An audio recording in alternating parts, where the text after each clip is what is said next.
Ladies and gentlemen, thank you very much. And we look forward now to beginning our second plenary session here at the Manama Dialogue on Middle East security in a global context. And we're really delighted to have three great friends of the IISS and of the Manama Dialogue process with us in this second plenary session.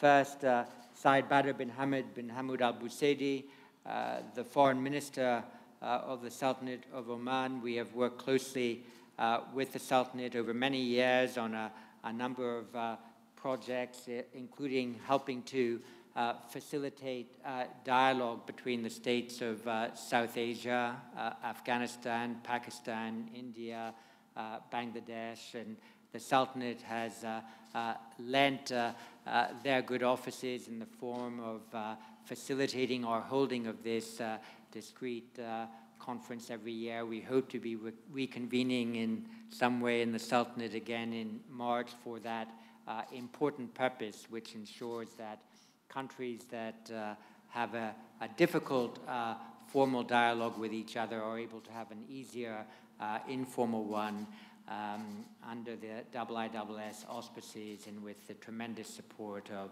the Sultanate of Oman. It goes without saying, but as the French say, it goes even better if you do say it, that we're especially grateful to have the Foreign Minister of the Kingdom of Bahrain with us, Abdullatif al-Zayani, who's been in different ways involved in IISS activities for, I think, about a decade and a half, from when he held positions in the Ministry of Interior here to when he became the Secretary General of the Gulf Cooperation Council, and of course now as Foreign Minister of the Kingdom of Bahrain.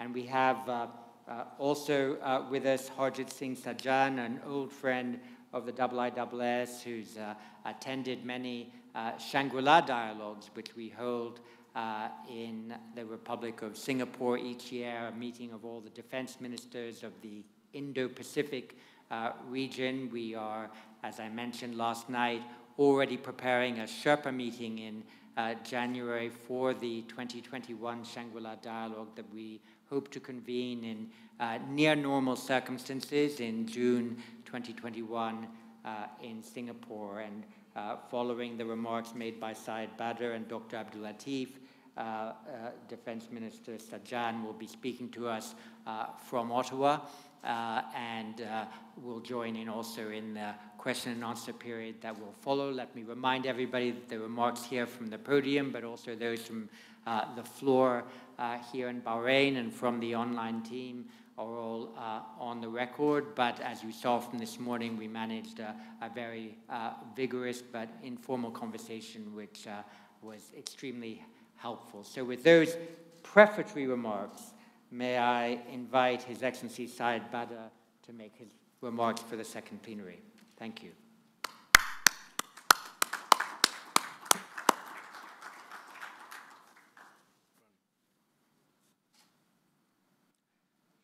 Thanks, John.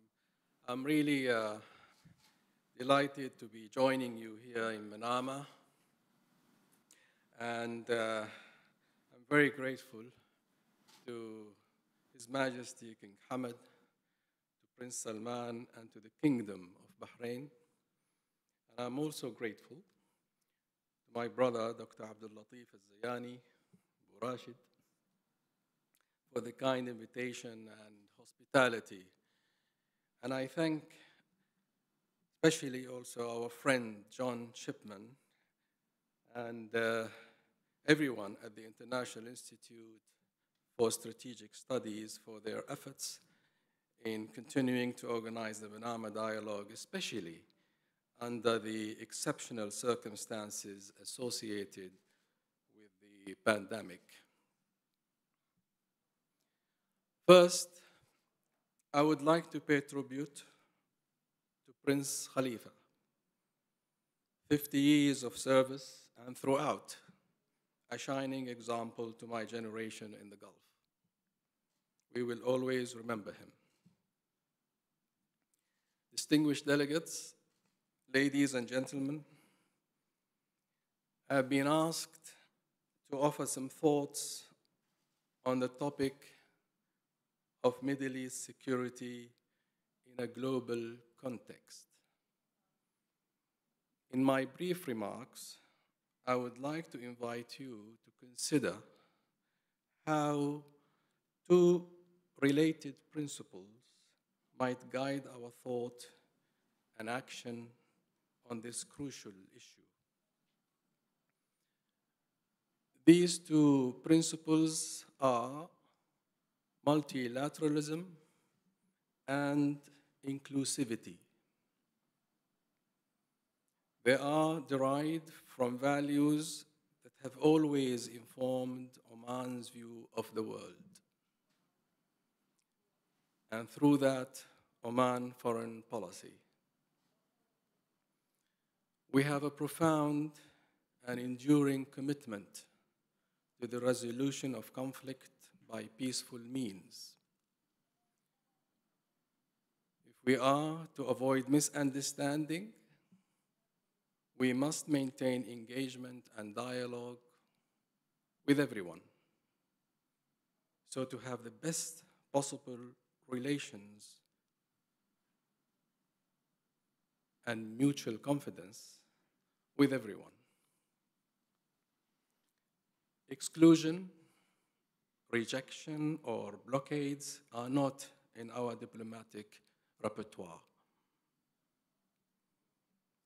I sincerely believe that it is only by engaging actively outside of our comfort zone, not just talking to those with whom we are already in agreement, that we can build sustainable security structures in our region. This is also where the global context counts. For this kind of multilateral engagement to succeed, especially in today's hyper-connected world, it needs to involve multiple stakeholders, including friends and partners who are not strictly speaking a part of the region in a geographical sense, but are very much part of it because of the contributions they make here and the interests they have.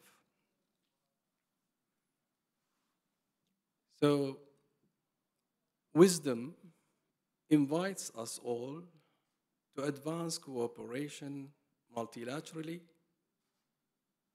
and inclusively, and not to lose sight of such values. There are presently encouraging signs on a number of fronts that there is a renewed willingness to resolve some of the difficulties and differences that are threatening regional security. We welcome the Kuwaiti statement yesterday on the positive results of the reconciliation efforts led by His late Highness Sheikh Sabah Ahmed Al-Jaber Al-Sabah, may God rest his soul, and the efforts made by His Highness the Emir Sheikh Nawaf Al-Ahmed Al-Jaber Al-Sabah and US President Donald Trump.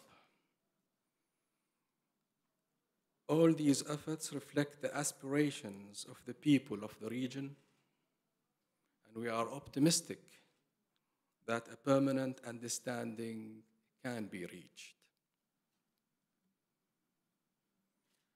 It also gives me cause to hope that a renewed American presence in international organizations at a global level will be accompanied by efforts to restore what I still see as one of the most significant American successes in the region in a long time: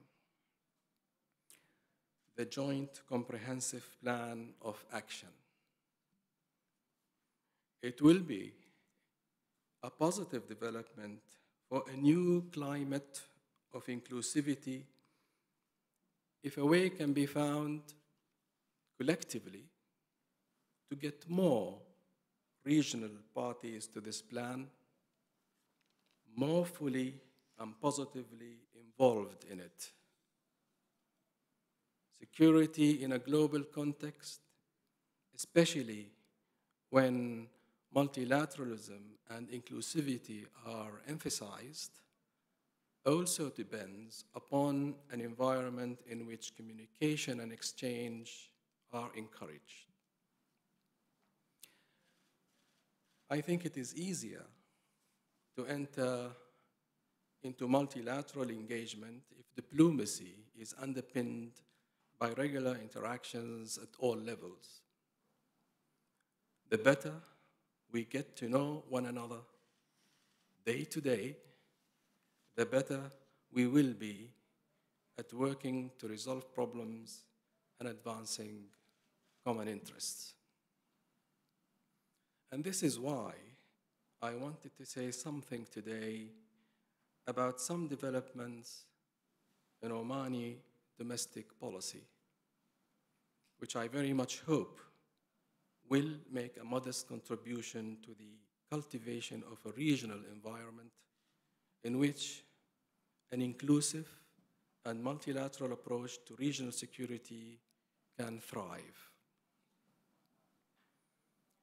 These domestic developments are to a very large extent about how the Sultanate of Oman interacts on a day-to-day basis with our neighbors and our global partners. They are about the promotion of free exchange of knowledge and expertise, and they are about opening up the economy in new ways to more cooperation, more trade and investment, to tourism and much else. For example, we have plans to extend visa-free entry for up to 30 days to citizens of more than 100 countries. There will be significant developments in labor policy, which in the next few weeks will include the abolition of the no objection certificate system. The electronic transformation that is taking place means we will be cutting back on layers of regulations in order to make doing business in Oman far easier than ever before. These measures are part of a broader package of economic measures conceived together in Oman's Vision 2040 and fiscal policy, which will also involve the introduction of new taxation and an end to some long-standing subsidies. But as the government designs and implements these policies, it is also taking particular care to make sure low-income families are properly protected. Security in the Middle East is nothing without the day-to-day security of its people. Their security involves not living in fear of poverty just as much as it means not living in fear of bombs and bullets. Those of us who enjoy prosperity and privilege owe it to our fellow citizens to make the kind of contribution that will guarantee the security of everyone else. Social security is an essential component for a successful fiscal policy. In other words, a solid social fabric at home is an essential foundation for the stable, open, and inclusive economic environment that makes multilateral engagement in the region more successful. When we consider long-term and sustained Middle East security in a global context, we should remain mindful of the big picture, in a strategic vision. And we can do this in two ways. First, expand the conversation to make it as inclusive as possible. And second, expand the sense of what security means today to include the everyday security of those whose daily lives depend upon our ability to distribute our collective resources in a manner that is widely perceived by a strong social consensus as just and fair. Thank you very much.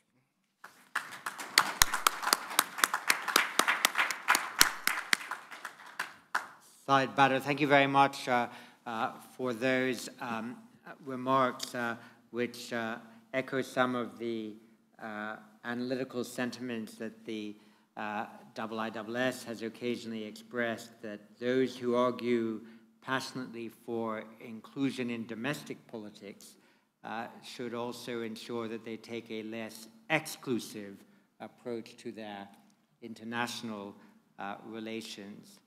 And equally, the importance of ensuring that countries like individuals not take too narrow a view of who they consider to be like-minded in order to enlarge that community.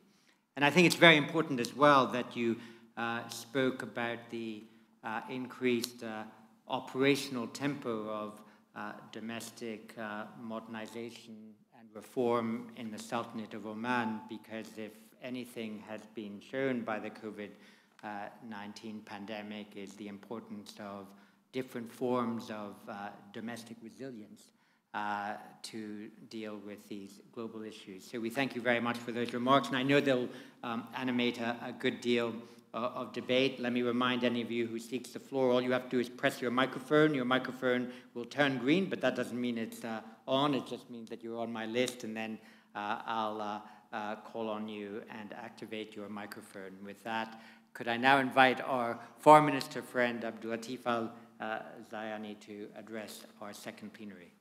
Thank you, sir.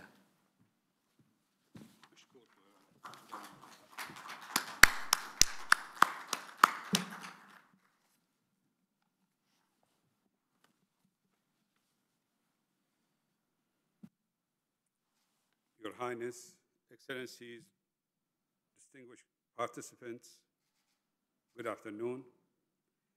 It is my great pleasure to participate in this plenary session of the Manama Dialogue, and in particular, to be joined by such distinguished co-panelists to discuss Middle East security in a global context. I want to start by welcoming you all to this Manama Dialogue, my first as minister, and one which is taking place in such unique circumstances. May I thank all of you for joining us, whether in person or online, and express my sincere appreciation to Dr. Chipman and the IISS team for all that they have done to make this event possible. And congratulations, John, for establishing the additional IISS in Berlin. I also want to sincerely thank the Foreign Minister of the Sultanate of Oman, my brother and friend, His Excellency Mr. Badr al-Busaidi, and the Minister of National Defense of Canada, His Excellency Lieutenant Colonel Harjit Singh Sajjan, for joining us today. I look forward to an interesting and productive exchange of views with you and all the participants. Ladies and gentlemen, the reality is that Middle East security has been tightly linked to global security, and for at least 70 years, and it is a connection that has only grown stronger in recent times. Indeed, one of the reasons that Bahrain initiated these Manama dialogues over a decade and a half ago was because we recognized that regional security could only be effectively addressed as an integral part of global security, and that there was an unmet need to bring together decision makers from both sides, inside and outside the region. In doing so, we wanted to make sure that both perspectives could be fully understood, that states of the region could recognize the interests and motivations of outside parties, while the wider international community could understand the perceptions and challenges of those within the Middle East. Because today, there is almost no aspect of Middle Eastern security that does not impinge upon wider global security. Whether the threat is from malign state activity, unresolved conflicts, or non-state proxy actors, and whether the links are technological, logical, or ideological. Challenges to regional security can directly affect the wider world as never before. And as a result, the nature of international interest in regional security has subtly shifted, having moved on from Cold War power politics and the need to secure reliable resource supplies. The emphasis today is quite rightly on ensuring the security and stability of the Middle East as an essential component of overall global security. Distinguished participants, from this starting point, I want today to examine two specific aspects of Middle East security. Firstly, the need to bring about lasting regional security, both for its own sake and for wider international security, noting the implications of recent developments on this effort. And secondly, how the region and the wider international community can effectively maintain Middle East security and provide a genuine deterrent to the broad range of challenges we face. To start with the first point, for too many decades, the wider world has viewed the Middle East as a problem region, as a source of conflict and instability that needs to be contained. We urgently need to change that perception, to build in its place a region based on dialogue and mutual respect, a region where cooperation and common interest underpin security and drive a shared prosperity, and a region which sets a positive example to the world of how interdependence can deliver the aspirations of its peoples. Such an outcome is overwhelmingly in the interest of the international community, regardless of nationality or political affiliation. not only in transforming the regional security and economic dynamic, but also in removing one of the most long-standing challenges to wider international stability.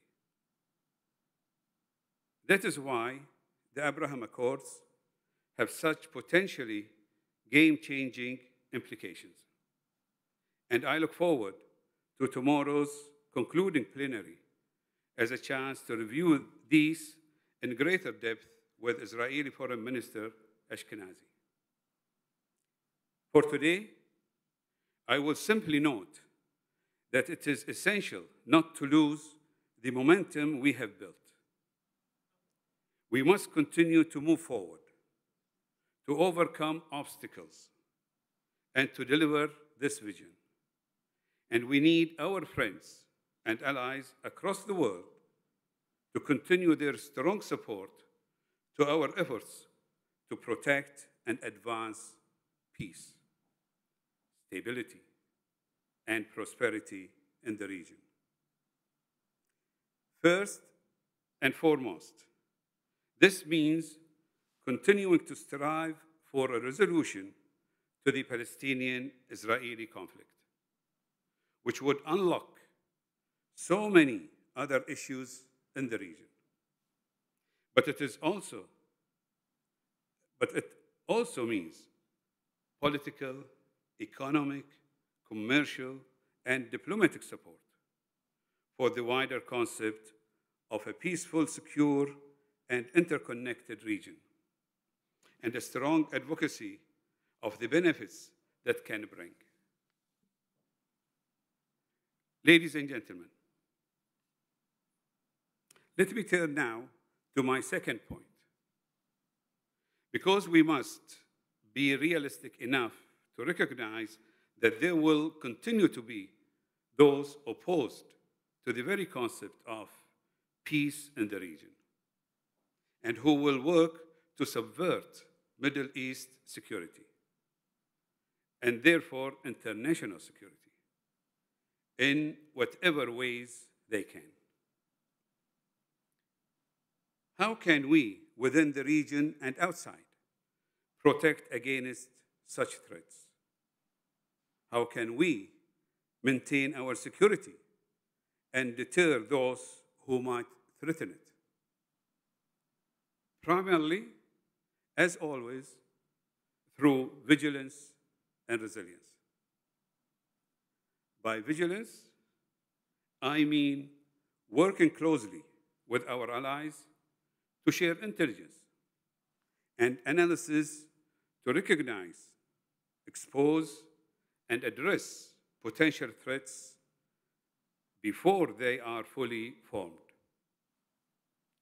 By resilience, I have in mind the need to constantly ensure that our infrastructure, physical, economic, or cyber, is strong enough to withstand and overcome any potential threat, whatever the form of the threat, and regardless of whether it is carried out directly or by proxies. And once again, international cooperation and the sharing of information and expertise will be critical. But we also need to consider the need for a robust yet multi-layered form of deterrence, one that will dissuade our potential adversaries from moving against us. We need deterrence to be more than just military force, which in many cases will be inappropriate or too blunt a tool. Instead, we need a flexible security deterrence that is supplemented by electronic deterrence, economic deterrence, technological deterrence, and active diplomacy. In this way, our adversaries can know that collectively we have the means to respond effectively and proportionately to any attack, wherever and however it takes place, including asymmetric or cyber attacks, or those carried out behind a cloak of plausible deniability. As we do so, we must also work together to effectively challenge our opponent's narrative, to demonstrate the fallacy of their claims, and to prove to even their potential supporters that their path leads only to costly failure. Your Highness, Excellencies, distinguished participants, in all these areas and at all levels, our international partners will continue to play an important part for the foreseeable future. And I am confident that they recognize the centrality of Middle East security to that of the world as a whole. My hope is that we will work together to safeguard what we have achieved and to deliver the potential of the Abraham Accords for a stable, secure, and prosperous region, and by extension, a safer world. Thank you.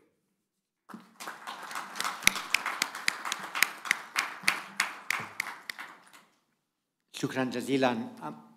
Thank you very much for those remarks, and especially for reminding us that the concept of deterrence and its definition needs to be widened to deal with the different challenges that we confront. We have with us here today Mark Sedwell, who, when he was National Security Advisor, developed something known as the fusion doctrine, which I think was an important effort to remind people of the whole of government approach that is required when dealing with the various internal and national challenges that ministers confront.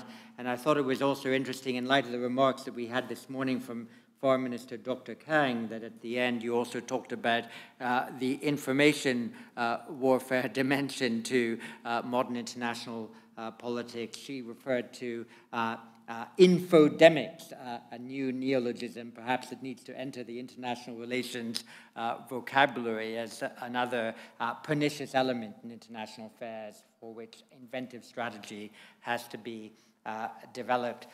With that, might I now invite our friend Harjit Sajjan, Minister of Defense of Canada, to make his remarks to the second plenary. Your Highness, Your Excellencies, Dr. Chipman, good morning. Before I begin, I want to take this opportunity to thank IISS and the Kingdom of Bahrain for hosting this very important annual security summit and for accommodating my own virtual participation. I appreciate your agility in adjusting to the COVID-19 environment and facilitating important dialogue regardless of the distance. This summit is one of the most significant yearly foreign policy, defense, and security gatherings. The breadth of in-person and virtual attendance shows that we all have an interest in promoting stability in the Middle East. The challenges of this region transcends borders and have implications for the global community from political, social, economic, and security perspectives. And despite the global pandemic, regional disputes and conflicts have continued. In fact, some actors are taking advantage of the pandemic, working to undermine our democratic and multilateral institutions and gain influence and destabilize the Middle East. So all of us need to continue working together to de-escalate tensions in the region. By combining our unique strengths and perspectives, we can create comprehensive solutions and respond more effectively. This approach is exactly what is driving Canada's engagement in the Middle East. Now, since 2015, I've visited the region regularly and listened carefully to leaders and those on the ground to get their viewpoints on contributions Canada could make to support peace and security. Canada has worked collaboratively to effectively address security and defense challenges that threaten the global community. We all understand that no nation is secure while citizens fear their own safety, their health, and their freedom. That's why Canada sustained a multi-pronged efforts focused on underlying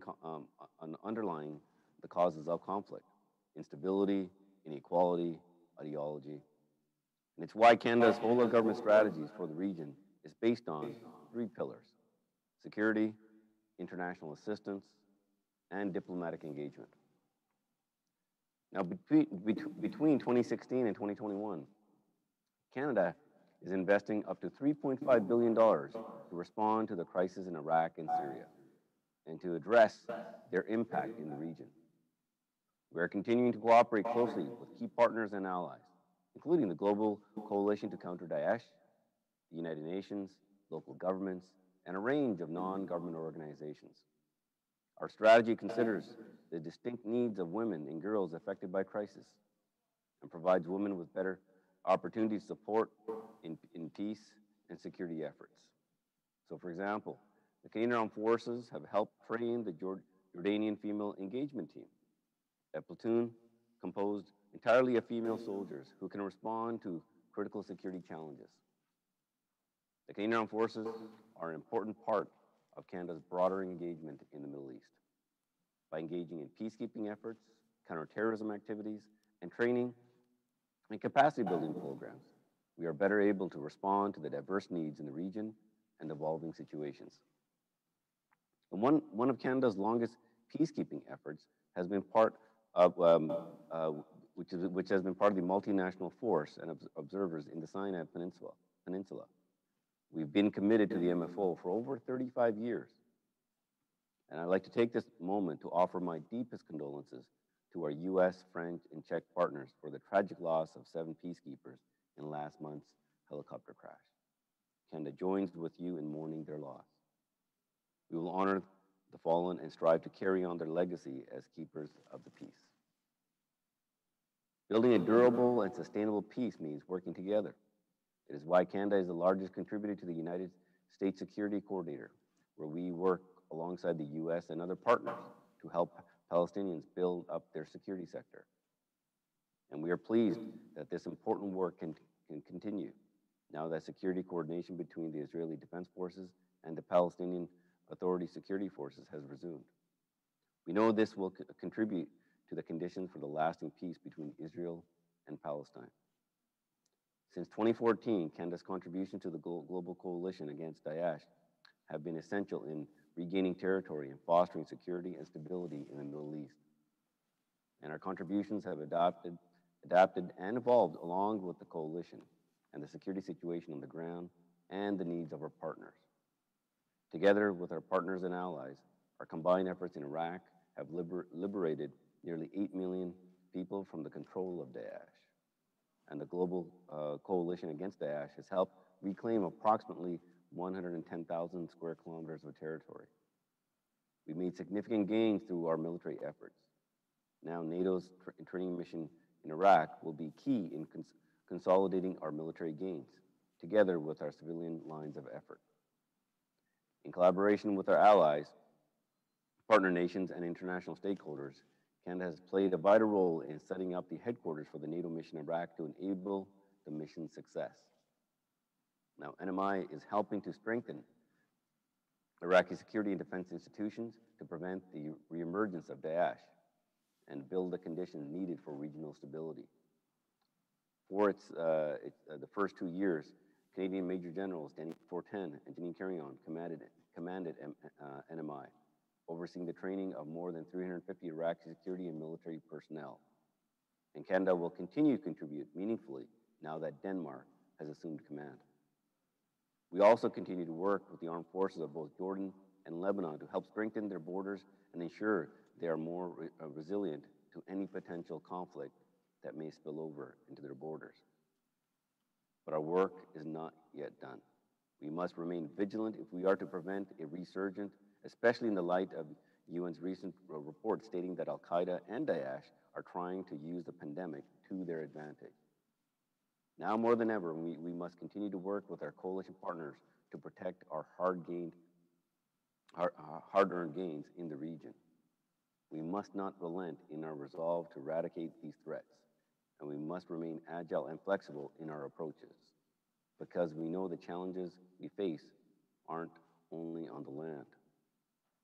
Now, by working together with our combined maritime forces in Bahrain, Canada and 32 other nations are protecting maritime security and stability. In fact, Canada will take command of the Combined Task Force 150 for the 5th time, just coming this January.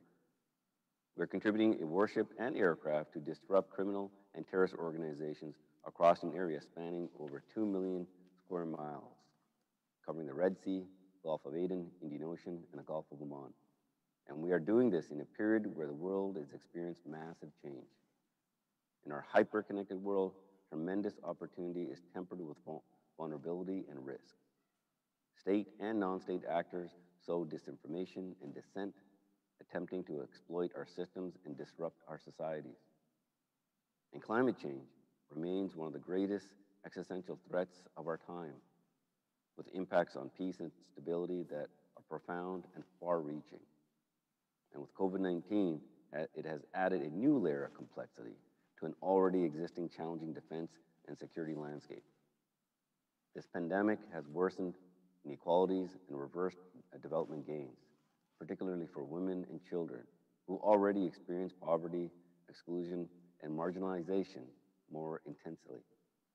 This is why Canada has announced over $1.1 billion to support the response to COVID-19 in developing countries to alleviate these effects, for example, through educational support and health services.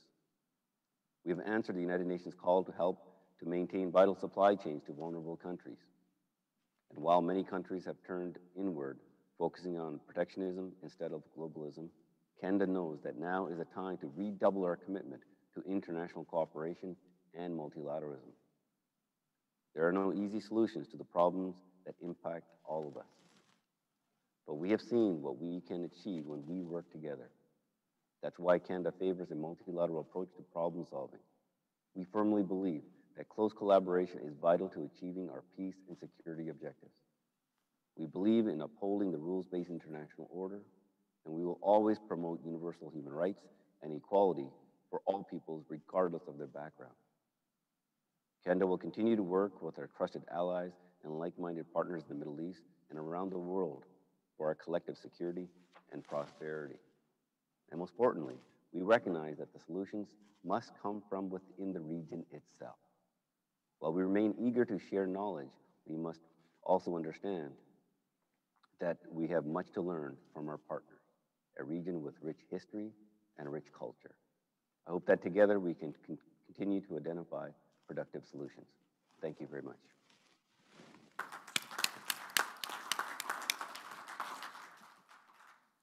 Harjit, thank you very much for joining us and for that excellent statement.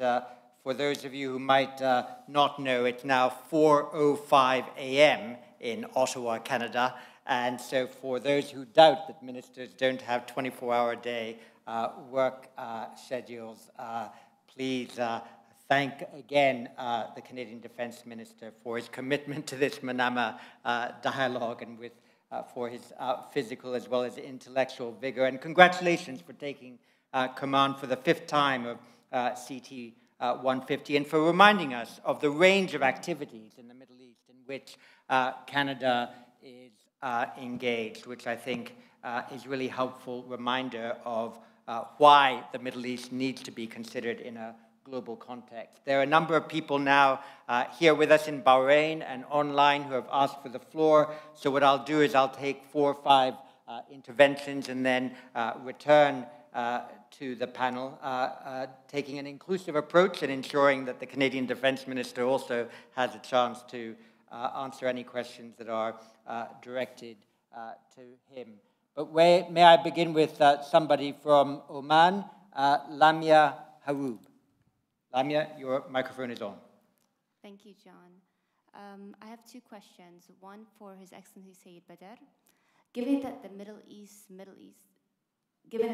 security order is defined in terms of conflict and distrust, among others, in your opinion, what would be required to embed a stable and, as you call it, an inclusive regional security framework?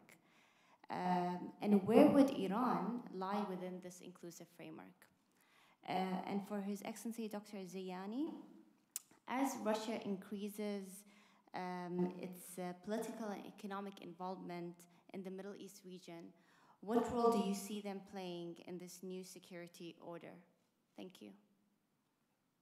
Many thanks. And from the United Kingdom, an Executive Director of the ISS office here in Manama, Tom Beckett. Thank you, John. A question for all the panelists and hopefully looking for a North American perspective as well. Many of the countries on this side of the Gulf were supportive or are supportive of the US maximum pressure policy, yet that policy didn't deter Iran, and the attacks at Fajr and Abqaiq are indicative of that. And indeed, America didn't appear to have effective diplomatic channels to Iran. And the loneliness of America's position was possibly highlighted in the August vote, or the August meeting of the UN Security Council, where they discussed extending the arms embargo against Iran when only out of 15 members the Dominican Republic supported America. So if the benefits of maximum pressure that were explained to us last night by Secretary Pompeo are questionable, what would the panelists, what alternatives would the panelists propose to the Biden administration from January the 20th onwards? Thank you very much. And I'll return to the floor in a moment, but I'll read out a question that we've received from Canada for the Omani Foreign Minister, for which he might want to take note and answer when we come back to the panel. Mr. Gartous from Thompson asked the question, U.S. Assistant Secretary of State David Schenker recently held talks in Oman. Did the discussions touch on a possible U.S. designation of Yemen's Houthi group as a terrorist organization? And what impact does Muscat believe such a move would have on peace efforts? With that, could I ask from France, but also the IISS, who's also in our Middle East office here in Bahrain, Camille Lons. Thank you very much. I have a question about China and its security role in the Middle East. China has increased its economic footprint tremendously in the region over the past decade. And although it is not willing to replace the US security role in the region, it is de facto impacting the strategic landscape. So do you think Middle Eastern countries should engage more with China on the security front? How? And what would this mean for the security relationship with the US? Thank you. Thank you. And here with us, His Royal Highness Turki Al Faisal Al Saud. Thank you very much. Sayyid Badr, thank you for your exposition and Oman's admirable diplomatic lexicon that excludes the word boycott. That reflects Oman's unique fortune of not being the target of a neighbor's efforts to undermine the security of Oman and its people. That neighbor's undermining efforts targeted this country, the United Arab Emirates, Egypt, and my country. I hope that Qatar will treat us as it has treated Oman, and then there will not be the word boycott in all of our lexicons.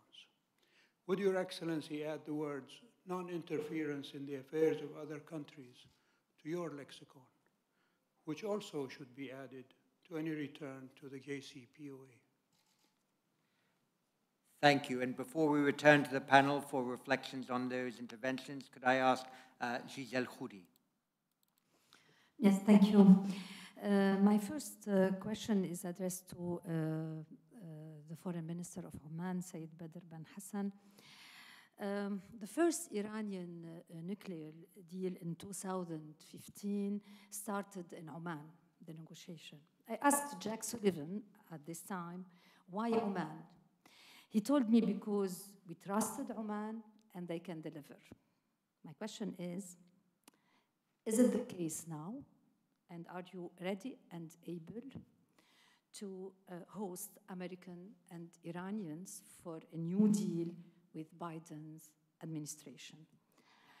My second question, or for Mr. Zayani, the Foreign Minister of Bahrain, we don't know really details about your peace deal with Israel. I want to ask you if Bahrain will distinguish between Israel products and those from settlement?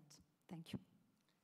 Thank you very much. As the Foreign Minister said in his remarks, we will have a session that will in detail explore that subject on Sunday morning, but I don't want to lose the thread of this discussion. So what I'd like to do is return to the panel now to answer the various questions posed. And I might, given that Tom Beckett called for a North American element to this, perhaps give first the floor to Harjit in Ottawa to make any remarks on what he's heard, and then Foreign Minister Zayani, and then Sayyid Badr. Harjit, do you have any thoughts? Well, thank you very much for giving it to me. I mean, those questions that were asked obviously also point out the significant complexity of the region and the security challenges.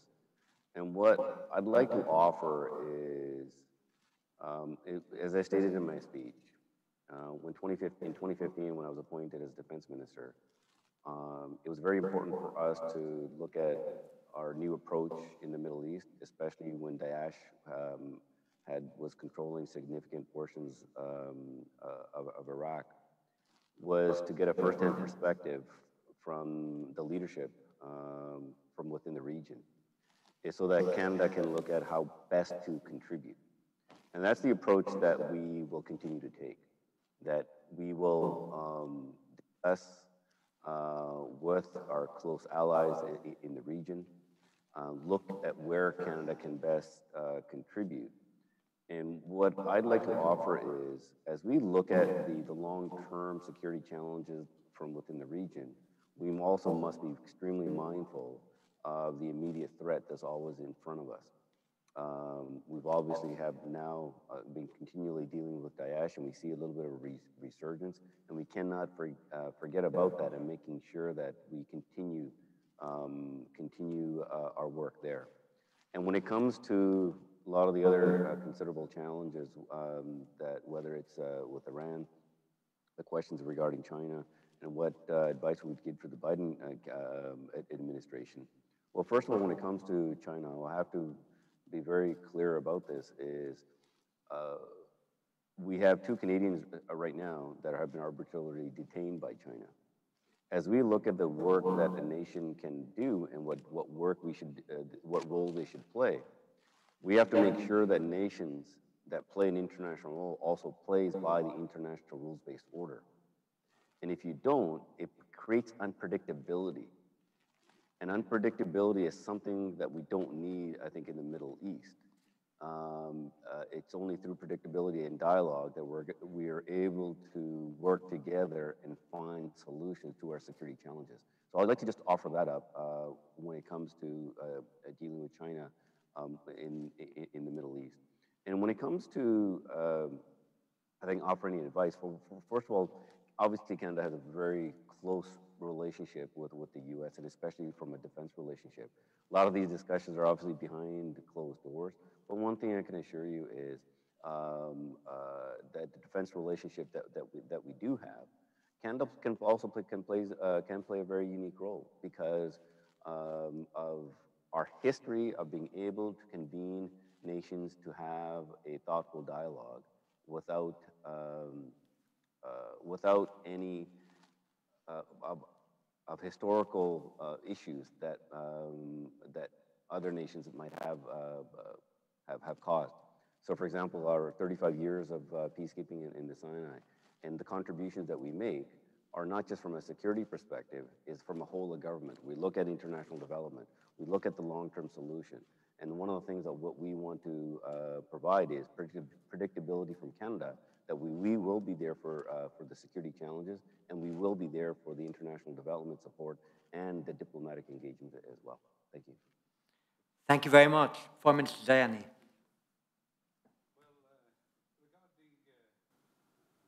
Russia and China, we do have a strategic dialogue with both, with the GCC, and issues, whether it is in the economic cooperation or in the other areas, including security is always on the agenda and being discussed. Tom, you've raised a point regarding the maximum pressure policy. I think the result is clear now that there is a need to seriously look into the JCPOA. And it has its own pitfalls. And should there be a negotiation, we highly recommend that the peoples of the region this time be consulted and ensure that any amendment to the JCPOA or any adjustment include areas of concern to the people of the region. And now those areas of concern are becoming really a concern of the international community. And we can name them, you know, it includes the missiles program and the interference in the internal affairs of other, and supporting any militias and arming them, and support areas in violence and terrorism. And of course, the nuclear aspect of it, that we should not have a country with a nuclear weapon capability. Regarding with your permission, I think I will answer the question regarding the Abraham Accords. And I think our position is really clear. And I received a call really from the Minister of Foreign Affairs of Palestine, friend and brother, and I explained to him, and I did emphasize that Bahrain position regarding the Israeli-Palestinian issue has always been stated clearly. We are with the two-state solution envisaged in the Arab Peace Initiative,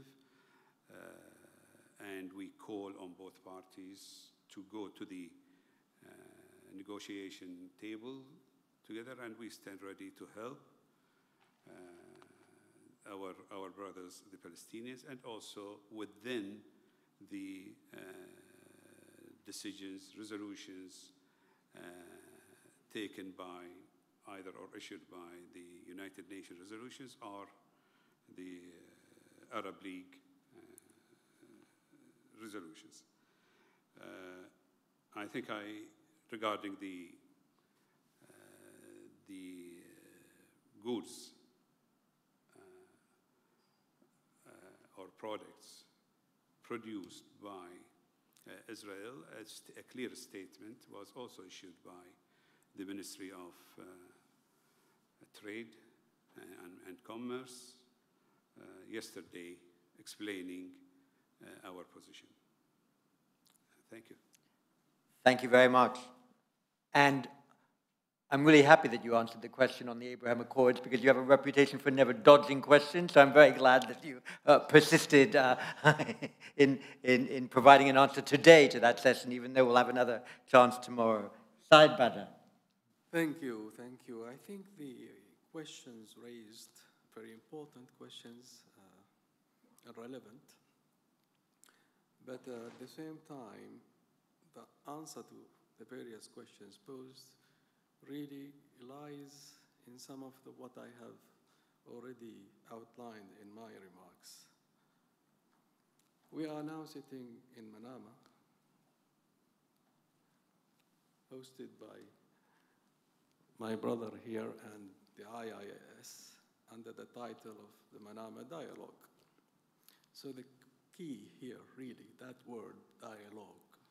And I hope the day will come, and one of the future dialogues that are organized here, we will also see present not only people who agree with me and agree with us, we all agree about all the various questions and answers, but we also see maybe bring people with whom we disagree.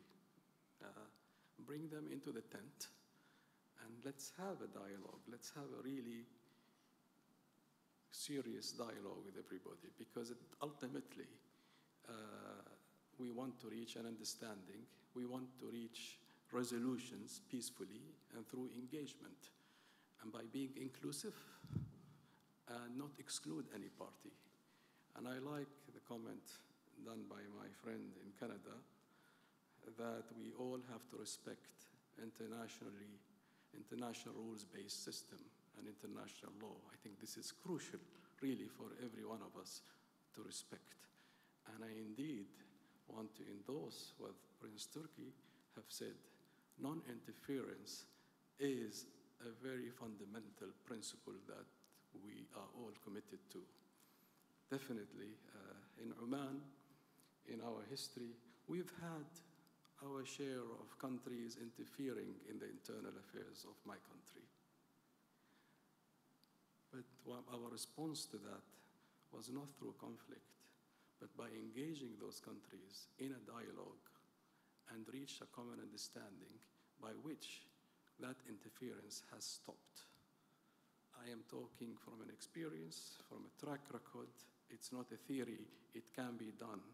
And if it can be done by Oman, I am sure it can be done by everyone else. Thank you.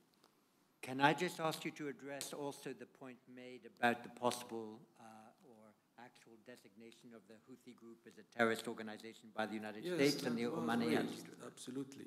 That was raised, and my question to that really is that decision going to resolve the Yemeni conflict, given that this group is a key player? It's a fact, it's a reality on the ground. Or is it better to really support what the United Nations envoy is trying to do by inviting everyone, including that group, to the table, to a dialogue, and find a political resolution to the conflict? I think we all agree we want to bring an end to that conflict. And we all agree that there is no military solution, and I don't think there is a solution based on classifying or blockading one key player in that conflict and not bring them again to the negotiating table. Thank you very much. We'll just take, I think, a couple more questions and then give all the panelists a minute each for any last word they have. I want to place one question and park it about future Iran negotiations, and perhaps either of you might pick it up when we return to the panel. But when the JCPOA was negotiated, it was negotiated with a group that was alternatively styled the P5+1 or the E3+3, and there were many arguments at the time about whether the region might have not just a voice but a formal seat at the table. And of course, the incoming Biden administration has said that they want first to listen to the region before they plow ahead with reviving in some old or new format the JCPOA. But listening to the voice of the region maybe is not enough. And the question I want to park with you and invite you to maybe try to answer when we come back is whether we need to have the GCC or more formal representation of this region actually at the table in the negotiations, so that if there is a concluded agreement, then we are certain that the regional parties are content with it and are able to support it as it is being implemented, something which perhaps didn't happen, as it were, first time round. So voice good, seat at the table possibly also necessary. That's my question, but let's have Bastian Gigerich first as I light his microphone. Thank you, John, and thank you, ministers, for your excellent interventions. Following on perhaps from the question that John just asked, we heard from several speakers today the need to look at the JCPOA again, and we've just heard that some of the regional concerns extend into ballistic missile programs and involvement of Iran in a number of conflicts in the region. And of course, there's a place where those two concerns, or where the missile concern and the involvement meet, namely in the evidence that suggests Iran is supplying land attack cruise missiles to Yemen's Houthi movement. And I wonder, therefore, whether there might be a time now to look at regional security dynamics and missile technology developments in a broader context for the region. And I wonder whether I can invite the panel to offer their thoughts on where such a conversation might start. The ISS is involved in defense diplomacy that looks at this issue, so we very much welcome your thoughts and your ideas on where a focus on missile capabilities in the region might be as we take these things forward, and where that conversation meets with your concerns about Iran and the future of the JCPOA. Thank you. Thanks very much. And last question before we return to the panel, in the reverse order in which they originally spoke, I'll ask Amma Ibrahim. Thank you. So I'm going to ask also about nuclear issues, but I'm going to switch to a different platform. The UN Conference on the Establishment of a Nuclear and WMD Free Zone in the Middle East is one platform which is very rare because it centers on the region. It is one of the only platforms in which the Arab states and Iran are engaged or can engage on nuclear questions. What are some possible steps that the region states can take to keep Iran engaged in future conferences? And also keeping in mind the Israeli aspect of how can we now encourage Israel to participate in future MENA weapons-free zone conferences, given recent new emerging partnerships? Thank you. Marvelous, thank you very much. So I'll now return to the panel, again, as I said, in the reverse order in which they originally spoke. So any last thoughts from you, Harjit? Over to you. Okay.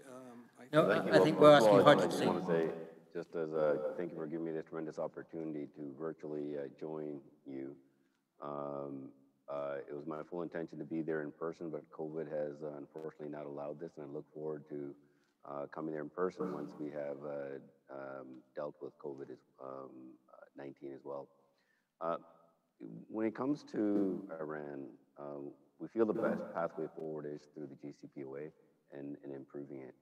Obviously, we are concerned with the increased enrichment of uranium. We're also concerned with their support to the various proxy groups in the region that are creating instability. So these things do have to be addressed, and as our colleague, fellow panelist says, dialogue is important. And I'm glad to hear that the Biden administration will be discussing and meeting with the different voices. I think it'll be a great opportunity to take a look at the direction that we can go, and Canada looks forward to playing an important role in providing the stability that we have been there from the beginning. Because one thing that I think the region can look at Canada is that we have the world inside Canada. It's very multicultural, but at the same time, there are no hidden agendas when it comes to Canada as well. Thank you. Thank you so much for your contribution to this Manama dialogue, and we'll be thanking you again formally in a couple of minutes, and by letter, of course. Dr. Zayani. Well, John, I think if answering your question answers all. When you explained, you asked if the GCC can be represented on the table, my answer is yes. And by being present on the table, all the other issues can be really negotiated and discussed. The ultimate goal is really to have all nations and all countries in the region responsible countries that are looking for a safe and secure region that has the potential to develop, and the peoples of the region can cooperate in developing. The instruments that will be negotiated should, and we hope it will provide the opportunity for such objective to be pursued by all by all involved. So my answer to your question is, yes, it's not only voice, but also to be present on the table. Thank you very much. Sayyid Badr. I endorse fully what Dr. Zayani has just said. I mean, we really, truly believe in the concept of the GCC and its structure. And I hope there would be lessons learned from the past for a better future. So we're all looking forward with optimism in the aftermath of what we heard yesterday in terms of the statement that came out of Kuwait. And I am really, truly hopeful and looking forward that there will be a GCC summit, because that will be a great opportunity and a platform to seal and begin a new and fresh chapter in the joint efforts and work of the GCC looking forward.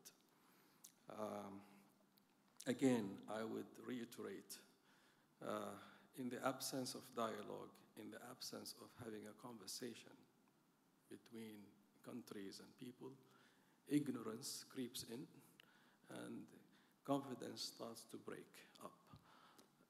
So really, for building confidence, you need a credible and engaging and critical dialogue about the issues we disagree about. And through that dialogue, I believe many things can be achieved. Now, going to the multilateral approach of the 1990s, we all remember how progress was there between regional countries in discussing common concerns, common threats, common challenges. I really hope that under the new administration in the United States, perhaps there is an opportunity to revisit some of those ideas. Let me remind you that up until today, thanks to that process, we still have one institution working multilaterally in Muscat called the Middle East Desalination Research Center, which was founded out of the context of the water working group that was operational at the time. It still exists. It's probably the only peace institution that is still operating, in which there is all the core parties of the Middle East peace process, plus some European friends, plus the United States, plus Japan, plus Korea. And so, there's a model, a small model, but there is a model. So there are beacons, not just one, there are beacons of hope, I think, for this region to begin a new chapter of hope and prosperity and progress, where everybody has a stake, where everybody can take place and bring harmony together and bring a strong confidence between the regional countries. So let's be positive and look forward with optimism.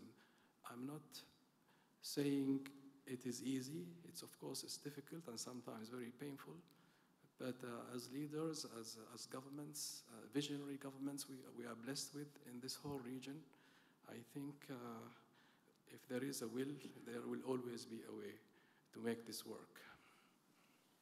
Well, many thanks. There's no doubt that we have discussed Middle East security in a global context. Very interesting also that in the last 10 minutes we've had 2 ministerial endorsements from Bahrain and Oman for GCC seat at the table at any future negotiations on the Iran issue. We'll see if that format can be arrived at in cooperation with your friends and partners in Europe, Asia, and North America.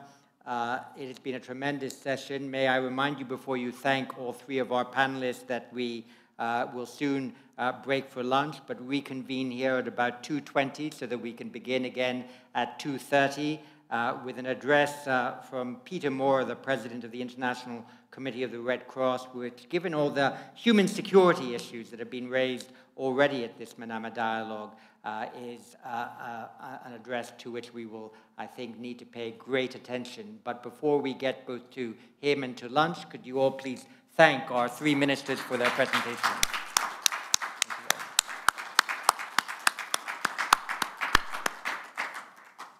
Have a good lunch.